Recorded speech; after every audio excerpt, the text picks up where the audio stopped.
Friday morning இன்றைக்கி paleo டயட்டோட டே 9 தான். சொரக்கா கிரேவி, ஹோம்மேட் பன்னீர், அப்புறம் வந்து ஹோம்மேட் ஃபேஷியல் பேக் அந்த மாதிரி ரெடி பண்ணியிருந்தேன். நம்ம பால் யூஸ் பண்ணியிருக்கேன். பால், டர்மரிக், அப்புறம் ரோஸ் வாட்டர், கடல மாவு இதாக யூஸ் பண்ணியிருக்கேன். டர்மரிக் கண்ணில் உள்ள கருவளையம், பிம்பிள்ஸ், குட்டி குட்டி பருக்கள் வராமல் தடுக்குது. அப்புறம் பார்த்திங்கன்னா பால் வந்து நம்ம முகத்தில் உள்ள டஸ்ட்டெல்லாம் க்ளீன் பண்ணி ரொம்ப பளிச்சுன்னு வச்சுக்குது. கடல மாவு அந்த காலத்துலேருந்து பிறந்த குழந்தைலேருந்து பெரியவங்க வயசானவங்க வரைக்குமே யூஸ் பண்ணால், ஆனால் இப்போ யாருமே இதை யூஸ் பண்ணுறதே இல்லை.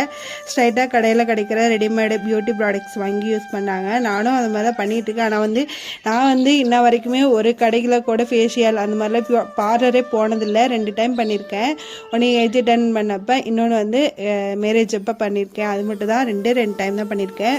மற்ற எல்லாமே நான் வந்து ஹோம்மேடு ஹேர் ஆயில், அப்புறம் வந்து ஹேர் ஆயிலுமே இப்போ தான் நானே ரெடி பண்ணி தேய்ச்சிக்கிட்டு இருக்கேன். எந்த ஒரு எண்ணெயுமே ரெடிமேடாக நான் வாங்கி தேய்க்கவே இல்லை. நீங்களும் என்னோட சேனலை செக் பண்ணி பாருங்கள். Hair oil